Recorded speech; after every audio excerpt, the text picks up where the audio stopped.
ত্রয়োদশ জাতীয় সংসদ নির্বাচনে ঢাকা ৮ আসনের স্বতন্ত্র প্রার্থী ও ইনকিলাব মঞ্চের মুখপাত্র শরীফ ওসমান হাদী গুলিবিদ্ধ হওয়ার ঘটনায় গভীর উদ্বেগ প্রকাশ করেছেন বাংলাদেশ জামায়াতে ইসলামীর আমির ডাক্তার শফিকুর রহমান।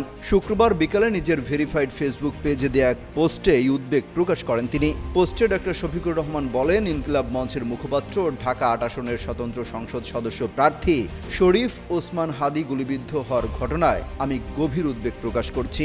বর্তমানে তিনি ঢাকা মেডিকেল কলেজ হাসপাতালের জরুরি বিভাগে চিকিৎসাধীন আছেন। দ্রুত ঘটনার স্বচ্ছ তদন্তের দাবি জানিয়ে তিনি বলেন, কোনো রাজনৈতিক প্রতিদ্বন্দ্বিতা বা মত ভিন্নতার কারণে এই ধরনের সহিংসতা কখনোই গ্রহণযোগ্য নয়। আমি এই ঘটনার দ্রুত নিরপেক্ষ স্বচ্ছ তদন্ত দাবি করছি এবং দোয়া করি আল্লাহ তাআলা তাকে পূর্ণ সুস্থতা দান করুন। এর আগে বাদ জুমার রাজধানীর পল্টনের বিজয়নগর এলাকায় গুলিবিদ্ধ হন হাদী। তাকে গুরুতর অবস্থায় ঢাকা মেডিকেল কলেজ হাসপাতালে নেওয়া হয়।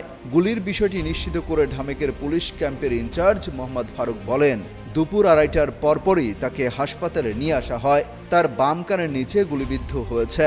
অবস্থা আশঙ্কাজনক।